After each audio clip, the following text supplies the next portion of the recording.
ನಮಸ್ಕಾರ, ನೀವು ನೋಡ್ತಾ ಇದ್ದೀರಾ ನ್ಯೂಸ್ ಫಸ್ಟ್. ಬೆಂಗಳೂರು ಫಸ್ಟ್ಗೆ ಸ್ವಾಗತ. ನಾನು ವಿದ್ಯಶ್ರೀ. ಮೊದಲಿಗೆ ಹೆಡ್ಲೈನ್ಸ್.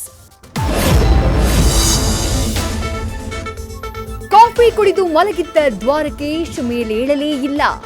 81ರ ಹರೆಯದಲ್ಲಿ ಮರೆಯಾದ ಮಂಕುತಿಮ್ಮ.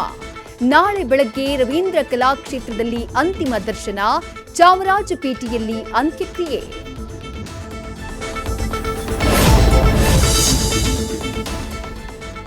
ಮುನ್ನೂರಕ್ಕೂ ಹೆಚ್ಚು ಚಿತ್ರಗಳಲ್ಲಿ ಬಣ್ಣ ಹಚ್ಚಿದ್ದ ಆಪ್ತ ಮಿತ್ರ. ಅದೃಷ್ಟವಂತನನ್ನ ಕಳೆದುಕೊಂಡು ಮರುಗಿದ್ದ ಇಡೀ ಕನ್ನಡ ಚಿತ್ರರಂಗ.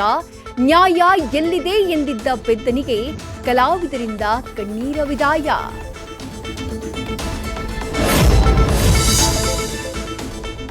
ಜಲಮಂಡಳಿಯ ಗುಂಡಿ ಗಂಡಾಂತರ ರಿವೀಲ್ ಮಾಡಿದ ನ್ಯೂಸ್ ಫಸ್ಟ್. ಪೆಟ್ಟು ತಿಂದ್ರೂ ಬುದ್ಧಿ ಕಲಿಯದೆ ಮೊಂಡು ಬಿದ್ದ ಬಿಡಬ್ಲ್ಯೂಎಸ್ಎಸ್ಬಿ. ಜೀವ ಹೋದ್ರೆ ಯಾರು ಹೊಣೆ ಅಂತ ಸವಾರರ ಕಿಡಿ.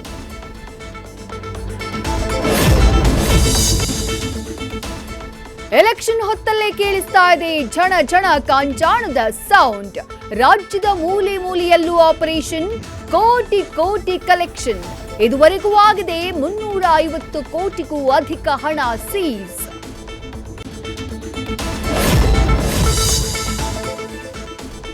ದೀಪಗಳ ಸಿಂಗಾರ, ಹೂವಿನ ಅಲಂಕಾರ, ವಾದ್ಯಗಳ ಝೇಂಕಾರ. ರಾಜ ಕಳೆ ಕೊಡೋ ಮಲ್ಲಿಗೆ ಘಮದ ಹಬ್ಬಕ್ಕೆ ಸಿಕ್ತು ಅದ್ಧೂರಿ ಚಾಲನೆ.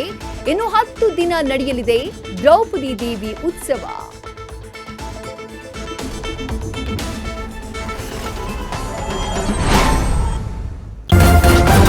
ನ್ಯೂಸ್ ಫಸ್ಟ್, ನಿರ್ಭೀತಿಯಿಂದ ನಿಮ್ಮ ಪರವಾಗಿ.